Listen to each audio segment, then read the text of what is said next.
Fat people deserve to die. Now I'm just kidding, I'm not like Myron from this one Jubilee video, but you know the two people who really have a problem with obese people in the American healthcare system? Trey Parker and Matt Stone. Okay, that was a little bit of a lie. They don't hate people with an insanely high BMI, but if you know anything about these guys, my previous statement wouldn't be far-fetched. They happen to have a problem with everything and everyone. Saying Parker and Matt have grievances with society is like saying the sky is blue or claiming water is wet. Let me explain. The Big Dipper. The new special is out and of course the writers wasted no time in tackling the ongoing crisis of Ozempic. Your favorite celebrity lost weight drastically. They're probably using this substance simply because they have too much money to spend and they don't want to give any of those racks to a personal trainer. I think we all know what this is, but to catch you up to speed, just in case you happen to be out of touch with global current affairs, there's this medication that's intended to help people with diabetes, but people who have money are now using it to get rid of their love handles because they refuse to set foot into Planet Fitness and step on a treadmill. The episode follows Eric Cartman doing whatever it takes to get some medication to help him lose weight. At first he can't get his hands on the medication he's entitled to, all due to the fact that the American healthcare system is complete dog shit, and because his parents are kinda broke, they can't afford the $1,200 he needs to buy it. So of course he and his boys scheme to get him on the drugs to stop him from looking like a killer whale, since he's now on the playground acting like an unfaithful girlfriend who just got caught cheating. Bruh is really out here turning his eyes into Niagara Falls. I'm just a fat fuck. Like, come on, Cartman. You can, like, I don't know, stop stuffing your face with KFC and drink water instead. And maybe you won't be walking around wobbling everywhere like a constipated penguin. This is South Park, so of course they're going to take jabs at a lot of public figures. For example, people being diagnosed with Lizzo. She's basically used as a motif and a literal synonym for body positivity. When you're prescribed with Lizzo, it practically means you must keep telling yourself lies and not give a fuck about the signs your body is showing you. You can literally step on a scale, break it, have foul odor coming from your triple chin, and run out of breath after walking a flight of stairs. But if you're on Lizzo, you'll just keep on rubbing those fat rolls until your arms give out.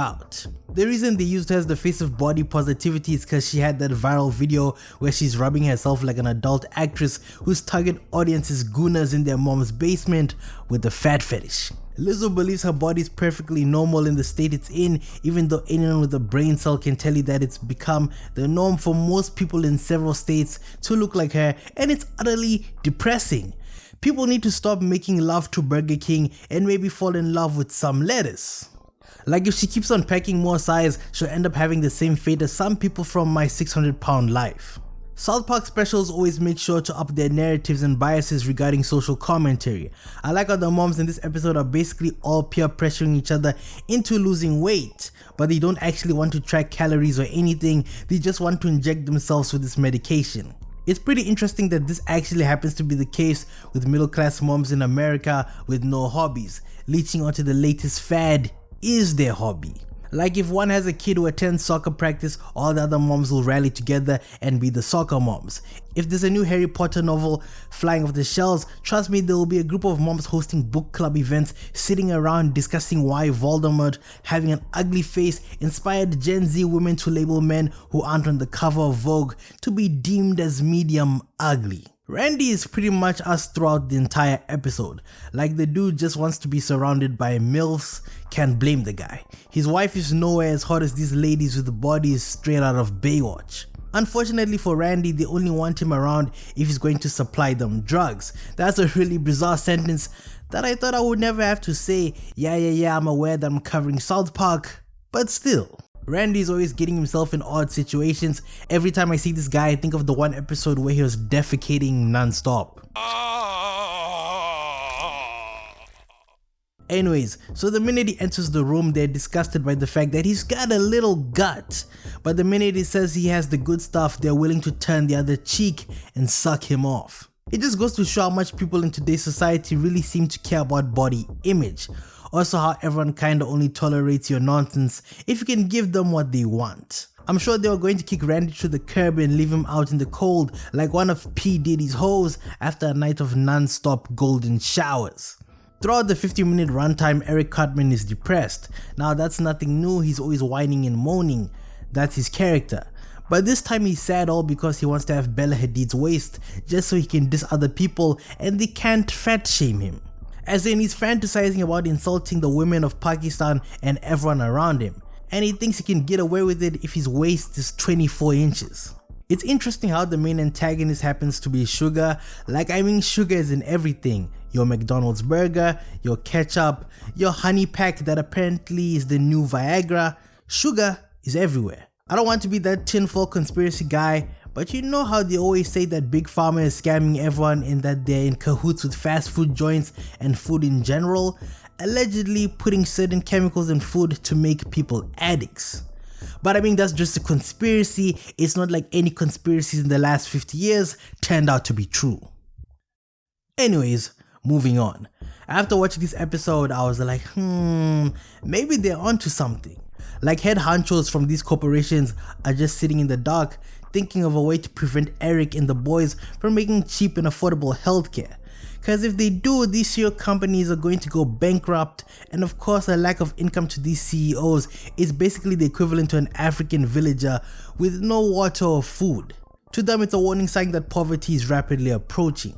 I like how none of this would ever have taken place if Randy just never scolded this kid for dressing like she works at the red light district, like he's slut shaming a kid in elementary school all because she's wearing a crop top. And she's wearing this outfit simply because all the other girls at her school are wearing it. This is obviously a note to peer pressure and how people sometimes partake in things because they lack any skills of discernment. But what I inferred from this special is this one main thing. It just goes to show that sometimes adults are as gullible as kids. Like she's being influenced to dress this way by her classmates simply cause it's trendy.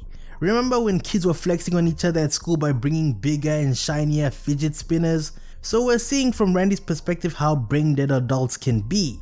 These moms want bodies straight out of Fashion Week all because they saw a talk show lady shed some pounds. The moral of the episode is pretty self-explanatory.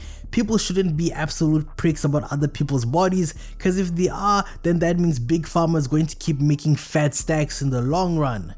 No pun intended. Or maybe it's just Trey Parker and his boy being overly critical about the world we live in today. That seems more plausible. This episode was just 15 minutes of them saying sugar equal bad, bad, bad. Also they're saying sugar is more deadly than cocaine. But in all seriousness, it was a nice critique of healthcare in all 50 states, plus the entire body positivity movement. My body, my choice, right? Lizzo responded to this episode on her Instagram. She tried to act all nonchalant and unbothered, but if she wasn't, then why did she respond in the first place? Like, come on, Lizzo. Look at her facial expression. She probably filmed this so many times and posted this final version thinking to herself, wow, look at me, I'm an unbothered queen. Yeah, right.